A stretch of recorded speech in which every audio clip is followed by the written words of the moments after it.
It is 3 a.m. and your jaw is locked so tightly it feels fused to your skull, the muscles refusing to unclench even as you try to let your head sink a fraction deeper into the mattress. The sheets are tangled around your legs, breath held shallow in the chest, eyes flicking to the shadowed corners of the room as if your safety depends on missing nothing. There is no sound but the faint hum of the radiator and the distant tick of the clock, but your body is still listening for something, some sign, some footstep, some threat that never quite arrives. Exhaustion drapes every limb, yet sleep hovers out of reach, just beyond the perimeter of your vigilance. You tell yourself it's fine, that you are safe, that nothing is wrong now, but the body says otherwise. Rest, for reasons you can't explain at 3 a.m., feels as dangerous as exposure. When the world is quiet, your body remains on high alert, as if the silence itself is a warning. The pounding of your heart in that hush is a signal, not of peace, but of readiness. It doesn't matter how many doors you've locked, or how familiar the ceiling above you has become. Somewhere beneath the surface, your nervous system cannot tell the difference between past and present, between the echo of remembered danger and the reality of this stillness. The cost is not only a restless night, but a body trapped in its own ancient alarm, unable to cross the threshold into rest, no matter how much it is needed. This pattern was not born of nowhere, nor does it exist without reason. There was a time, a childhood bedroom with the door slightly ajar, the creak of floorboards in the hallway, a voice raised in the next room, when vigilance was the difference between safety and harm.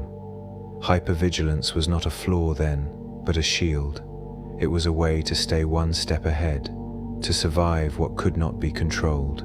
The habit of listening for footsteps, of bracing for the next thing, was an adaptation. It kept you safe when safety was not guaranteed, and it taught your body to survive by staying always ready. Over time, this readiness became automatic, a reflex hardwired by repetition, not by choice. Even now, muscles tense before a sound is detected, the body flinching at nothing more than a change in the light. Stillness is no longer a comfort, but a risk, and the nervous system, having learned to equate quiet with uncertainty, keeps every sense sharpened. This is not a failing or a lack of willpower. It is the body's way of saying, I remember what happened when I let my guard down. The pattern that once protected you now plays out long after the danger has passed, as if the watch must never end. The cost of this unending vigilance accrues quietly, exhaustion that does not lift with a night's sleep, a numbness blanketing every feeling, an inability to soften even in the presence of warmth. You wake pale and hollow-eyed, the morning light doing nothing to relieve the sense of depletion. The mind may repeat that things are different now, but the body has not yet been convinced. In this state, rest is a rumor, something heard from afar but never quite trusted. The heart, wintered by chronic alertness, forgets how to feel anything but the cold.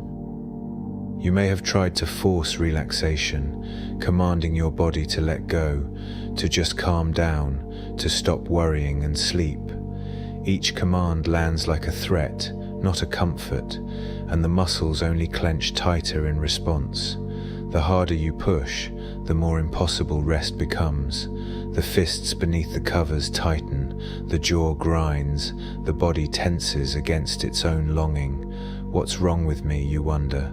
Why can't I do what everyone else seems to manage so easily? But the more you try to coerce relaxation, the further away it floats, as if the act of effort itself is a signal to brace, not to yield. The paradox deepens. Rest is something you want desperately, but the very attempt to grasp it makes it slip away. The clock ticks louder, each second a reminder of how little time remains before the next day's demands. The mind circles the problem, devising strategies for sleep, for relaxation, for control. But effortful rest is not rest at all. It is another form of striving, another layer of vigilance. The body, sensing the pressure, only retreats further, the prospect of peace replaced by the familiar ache of effort. This cycle leads, almost inevitably, to emotional numbness, a wintering of the heart where sensation is dulled and the world becomes distant. It is not that you do not care or feel, it is that feeling itself has grown too dangerous to allow, and so the body wraps itself in frost. Hands grow cold, touch is muted, emotions become faint silhouettes behind glass. The numbness is not a failure to live, but a survival adaptation, a necessary insulation when the world has been too sharp for too long. The body keeps the memory of bracing in every fibre, a jaw locked so often it aches by midday, a throat pressed tight against the urge to speak or swallow, a chest braced as if to deflect a blow, a belly hollowed out by constant tension. These are not random aches and pains. They are the record of survival, inscribed in posture and tension, in the way breath never quite reaches the bottom of the lungs. The body remembers, even when the mind tries to forget. This state of chronic alertness does not stay confined to the night or the private room. It travels into social spaces, shaping how you sit at the dinner table, how you answer questions, how you smile and nod while feeling 1,000 miles away. You become capable but absent, present but unreachable. The distance grows not from a lack of love or desire to connect, but from the impossibility of letting down the guard long enough to be truly seen. It is as if you are standing behind a frosted pane, watching life unfold but unable to step into its warmth. To cope, you develop private rituals, checking locks, pacing the perimeter of the room, scanning the window frame with your fingertips, as if mapping the boundaries of your world might make it safer. These small acts are not superstitions, but strategies, attempts to create islands of predictability in an unpredictable world. Each ritual is a way of saying, I am doing something, I am not helpless. The mind knows the door is locked, but the hand must check again. There is a profound contradiction here. You know, rationally, that you are safe now. The locks are secure, the threats have passed, the house is quiet. Yet the body refuses to believe the evidence. It flinches at harmless noises, startles at shadows, recoils from touch that is meant as comfort. The mind argues with the body, but the body wins every time. Safety is not a thought, it is a felt sense, and it cannot be conjured by reason alone. The nervous system operates by its own logic. It learns not through declarations, but through repeated proof. Like a dog who only relaxes after many nights without incident, the body needs to experience safety again and again before it can trust. No matter how many times you tell yourself there is nothing to fear, the real test is what the body senses, what it registers over time. This is why change is slow. The body is not stubborn, it is cautious, wise in its insistence on certainty. Advice from others: just relax, let it go, try to sleep, rarely reaches the place where your tension lives. Words alone cannot unlock muscles that have learned to brace for survival. A friend's soothing voice may help for a moment, but it cannot override the ancient alarm in your bones. The body is not a machine that responds to verbal commands. It is a living archive, responding only to what it trusts through experience. Posture and breath are the body's memory keepers, holding the record of every alarm sounded, every night spent listening for danger. Shoulders rise as if to shield the heart, breath caught high in the chest, never quite softening into the belly. The body learns to shrink itself, to make itself small or invisible, to survive by being less present. These patterns persist, not because you choose them, but because they once worked, and the body has not yet learned a new way. Over months and years, this constant bracing takes its toll. The energy required to stay always ready is drawn from reserves meant for joy, creativity, and connection. You find yourself depleted, ill more often, emotionally flat. The diary fills with empty pages, the calendar with missed days. Life shrinks to what can be managed without letting down the guard. In the name of survival, the world contracts, and so does your sense of being alive. Attempts to escape this state through endless scrolling, late-night work, distractions that numb rather than nourish, only deepen the freeze. Avoidance becomes its own ritual, a way to outrun the discomfort of stillness. But every escape route leads back to the same place, the body, waiting for proof that it is safe enough to embrace. The more you flee, the more the freeze tightens its hold. There is another contradiction quietly at work. You are seen as strong, dependable, the one others turn to in crisis. Outwardly, you hold everything together, performing competence and care. Inside, the cost accumulates. Every smile that doesn't reach the eyes, every "I'm fine" that masks fatigue. Strength becomes a form of hiding, and collapse, when it comes, feels like failure. But what if collapse is not weakness, but a signal that the body's last defense has been reached? Eventually, the body can no longer sustain vigilance.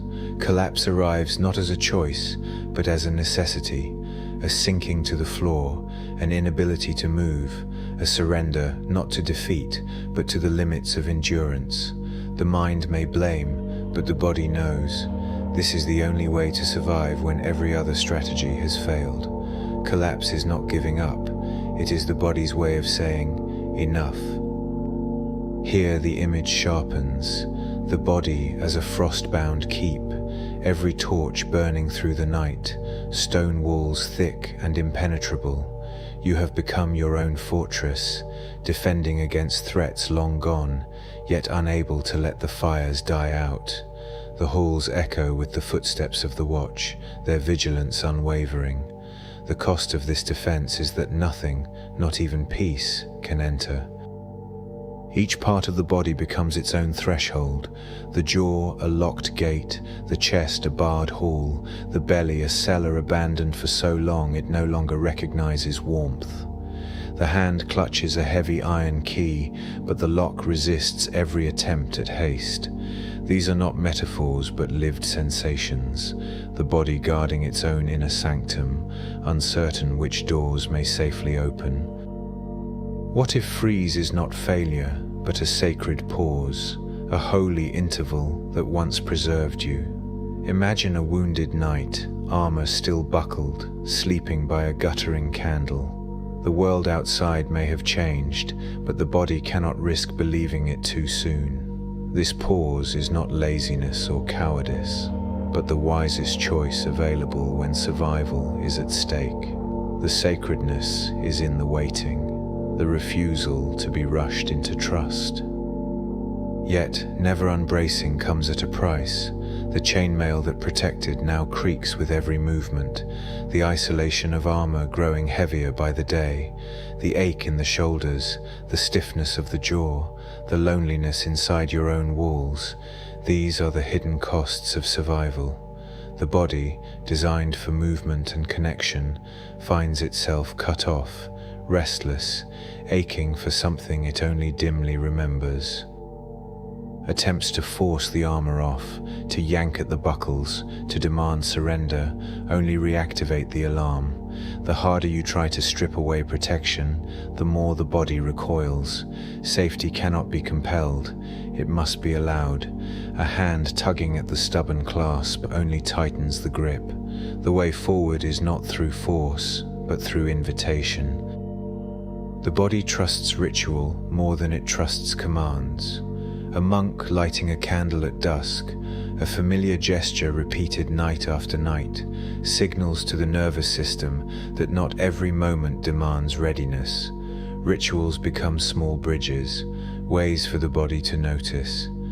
Something is changing. I might be safe enough to soften, if only a little.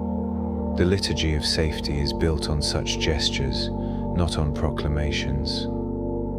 Change begins not with drama, but with rhythm, slow, gentle repetition. Thawing a wintered body requires rhythm, not force. The same steps taken each morning, the same song hummed softly, the same chair chosen for rest. Snow melts along the courtyard stones in slow rivulets, not in a flood. The body learns safety at the pace it can tolerate, not a moment faster. The first signs of thaw are almost imperceptible: a jaw released for an extra breath, a longer exhale, a hand that no longer clenches in sleep. These shifts are small, but they matter. A single torch extinguished as dawn arrives is not a revolution, but it is a signal. The body is listening, testing the waters, experimenting with what it might feel like to rest just a little. Safety is not a switch, but a process. The drawbridge is lowered an inch, not all at once. Each cue of safety, each moment of softness or warmth, builds on the last, reinforcing the message that the war is over, that the keep may yet become a home. The mind may crave transformation, but the body insists on sequence, on one step at a time. Nourishment and boundaries are the scaffolding on which this process rests. The body cannot unbrace without sustenance, warm broth, a sturdy chair, a blanket that signals enough. Boundaries are not walls, but invitations to rest within a defined space. You do not need to do it all at once. You only need to provide what the body needs in this moment. Permission is the first step toward rest. Permission to pause, to stop striving, to let go of the need to force. A hand resting on the chapel pew is enough, a gesture that says, "I am allowed to be here," without having to prove or earn it. Permission is not indulgence. It is a necessary ingredient for the body to consider letting down its guard. Healing is not a conquest, it is an apprenticeship.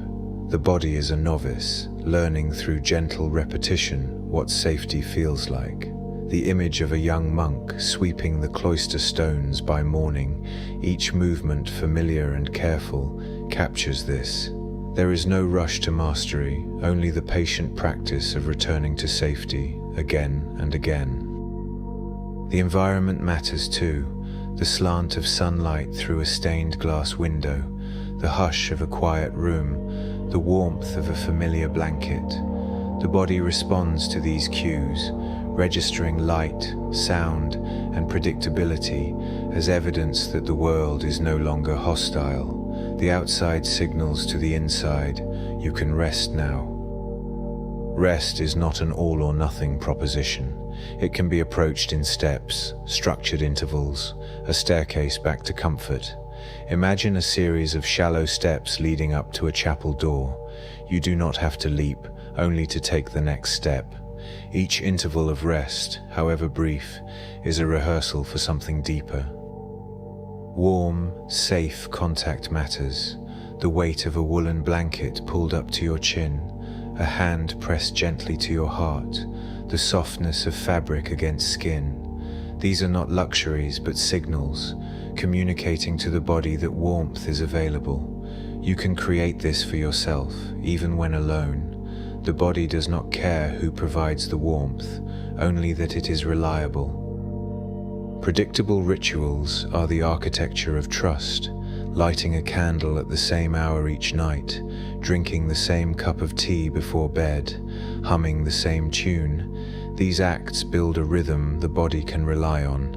Ritual creates predictability, and predictability is the soil from which safety grows. Stillness, for those who have survived by movement, must be approached in small, safe doses. Begin with short intervals, a few moments of quiet before the bell rings, a pause between tasks, a breath before speaking. Tolerating stillness is a practice, not a test. As trust grows, the intervals can lengthen, but there is no need to rush. Tiny movements matter more than you might think. The flexing of fingers, the curling of toes in the dark, the shifting of eyes from one corner of the room to another. These are ways to thaw the freeze without flooding the system. Stillness is not the only goal. Movement, when chosen, is another form of return. The exhale is a gentle key to the locked gate of jaw and chest. A long, slow breath fogging the winter window can signal to the body that the danger has passed. Longer exhales cue the nervous system toward rest, inviting the muscles to soften, the heart to slow. It is not about deep breathing for its own sake, but about sending a message. It is safe to let go, even a little. Voice and vibration, humming, swallowing, gentle sounds are ancient tools for calming the body. The vibration of a soft hum resonates through the throat and chest, inviting them to loosen their grip. The voice, even if used only for a lullaby to yourself, becomes a tuning fork for safety. The body listens to these cues, responding in kind. Orientation is another key. Letting the eyes move, tracing the outline of the window frame, noticing the shape of the room. Orientation helps the body register that this is not the past, that there is no threat lurking. The act of looking around, of seeing the present, is a way of telling the nervous system, I am here and I am safe enough right now. No single act will convince the body. It is not a one-time fix, but the result of repeated proof. Lighting the same candle each night, returning to the same chair, repeating the same gentle movements. These are the arguments the body believes. Safety is a repeated visitor, not a sudden revelation. Rest begins by trusting the supports beneath you, the floor, the chair, the bed. Press your back to the floor and feel its solidity, letting your bones take on the weight. The body learns that it does not have to hold everything alone, that the ground itself can be a partner in rest. Trust grows from this simple act of leaning in. Safety can be borrowed from the environment and the objects around you, the wall you lean against, the chair that holds you, the pillar that supports your weight. You do not have to generate safety from within. You can borrow it, piece by piece, until it becomes your own. The body learns to trust, not in abstraction, but through contact with what holds it up. Trembling, tears, voice, these are not signs of weakness, but natural releases. A single tear falling into a stone basin, a tremor in the hands, a voice quivering with feeling. These are ways the body lets go of what it has held too long. Release arrives through warmth, permission, and gentle movement, not through force or command. Gentleness is essential. Release cannot be forced. The body will only soften when it feels welcome. A door left ajar invites entry. A door kicked open only alarms. Gentleness, not force, is what allows the body to move from bracing to rest. The work is to cultivate conditions, not to demand results. The body is a sacred space, a cloister garden hidden inside the fortress walls, warmth returning under winter straw.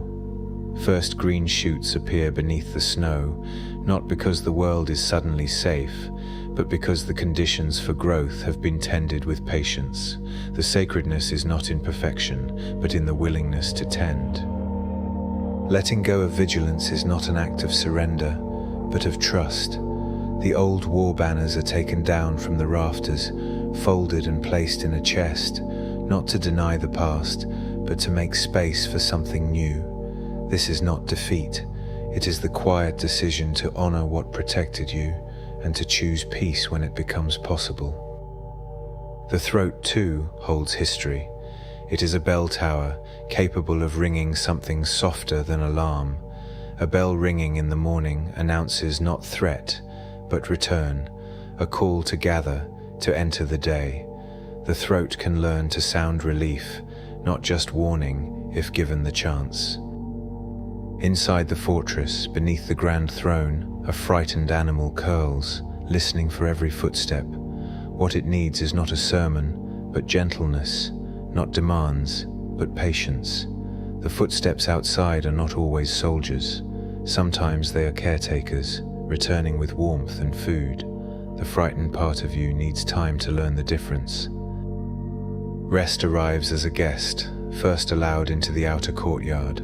Its footsteps echo in the empty hall, tentative but persistent. You do not have to welcome it all the way in at once.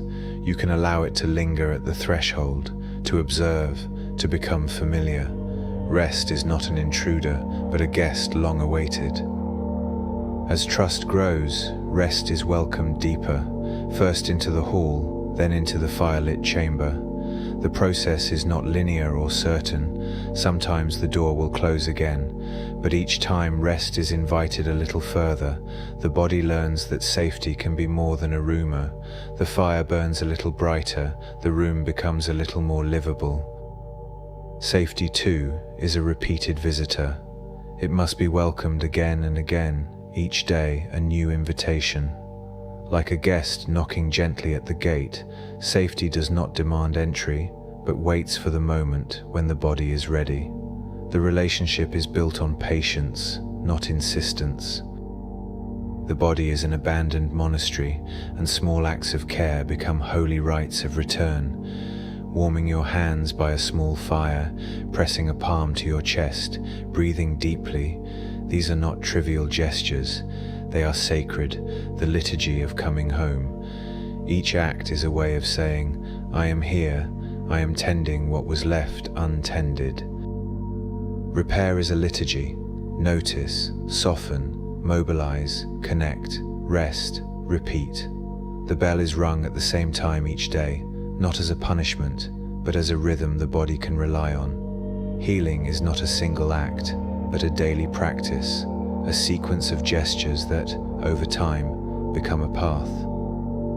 Sensation returns slowly, the warmth of fire on your hands, the pressure of feet on stone, the sound of your own voice humming in the chapel. Movement becomes possible, feeling returns, one honest sensation at a time. It is not a flood, but a slow, careful thaw. The body learns to trust its own signals again.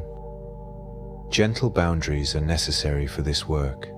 A rope marking off a quiet corner of the garden is not a wall, but an invitation to rest within a defined space. Boundaries protect the time and space needed for healing. They signal to others and to yourself that this work is important and it is allowed. And choosing not to disappear is an act of repair. Stepping out from behind a column, choosing presence over people-pleasing, allowing yourself to be seen even in fragility. These are choices that restore wholeness. The body learns that it does not have to vanish to be safe. It can remain even in uncertainty. Repair happens through daily, deliberate moments of unbracing, unbuckling a single clasp of armor each morning, letting the shoulders drop, feeling the support of the chair. These are the building blocks of return. There is no need for drama. The work is in the repetition, the slow accumulation of small acts. Healing is apprenticeship, not mastery. The body learns through practice, small, imperfect, repeated steps. A novice learning the steps of a simple dance, faltering and beginning again, is not failing. Each attempt is part of the process. Each misstep an invitation to try once more. Comfort grows from repetition, not from sudden revelation. Hands folded in habitual prayer, the rhythm of a favorite song, the routine of preparing for sleep. These are the sources of safety. The body learns to trust what it can predict, what it has experienced many times before. Uncertainty remains, but it becomes less threatening. Mist lingers in the garden at dawn, obscuring the path but not erasing it. The body learns to live with uncertainty, to rest even when the future is unclear. Certainty is not required for peace, only trust in the next step. What does it feel like, even for a moment, to let the body rest? Muscles softening into the mattress, breath lengthening, tension draining slowly away. This is not a fantasy or an ideal, it is a sensation, here and now, even if only for a breath or two. The body can learn, one moment at a time. A new pattern emerges, rest as a guest, safety as a practice. They are not possessions, not achievements. They are visitors welcomed by your willingness to prepare the way. A guest chair drawn up to the fire is enough, a sign that there is room for comfort, even if only for a while. Life returns not as a flood, but as a slow thaw. Icicles drip, one drop at a time. Warmth spreads from the hearth outward, reaching new corners each day. The body allows life to return at its own pace, unhurried and wise. There is no rush. There is only the next honest moment. Today, sit with your back against a wall, feeling its cool, steady support. Let your breath lengthen by one count as you exhale. Notice what it feels like to let the wall hold you, even for a few moments. This is not a test or a performance, but a small act of support, an invitation to let the body come home, one breath at a time. Allow yourself to notice what changes, however small, in your body or mood. Is the jaw softer, the breath steadier, the heart a little less guarded? Even small shifts are worth noticing. A candle burning just a little steadier, a sense of warmth where there was only cold. Patience is the virtue here. The slow return is sacred work, not to be rushed or judged. A novice tending the last embers of the fire works not for applause, but for the simple, quiet satisfaction of keeping the flame alive. You too are tending what matters. Return to the scene of the beginning. A dark room, a restless body, a jaw clenched against the night. Now perhaps the jaw is a little softer, the breath a little longer, the sheets less tangled. The window is cracked open to the dawn air, and something in the body feels a fraction more at home. It is not transformation, but it is real. The body's pace is wise and must be trusted. Snow melts only as the sun allows, not a moment sooner. There is no need to force, to rush, to demand. The work is to stay present, to notice, and to allow the body its own rhythm of return. May rest find you at the gate, and may you welcome it as you are able. The gate does not need to open wide, only enough for the morning light to enter. Rest is not a conquest, but a gentle guest. May you let it in, one breath, one moment, one thawing at a time. Thank you for watching and for walking this path alongside me. If you'd like to support the channel, please like and subscribe. For high-resolution art, music, and full transcripts, consider joining me on Patreon. Until then, carry these reflections gently with you, and I hope to see you again in the next video.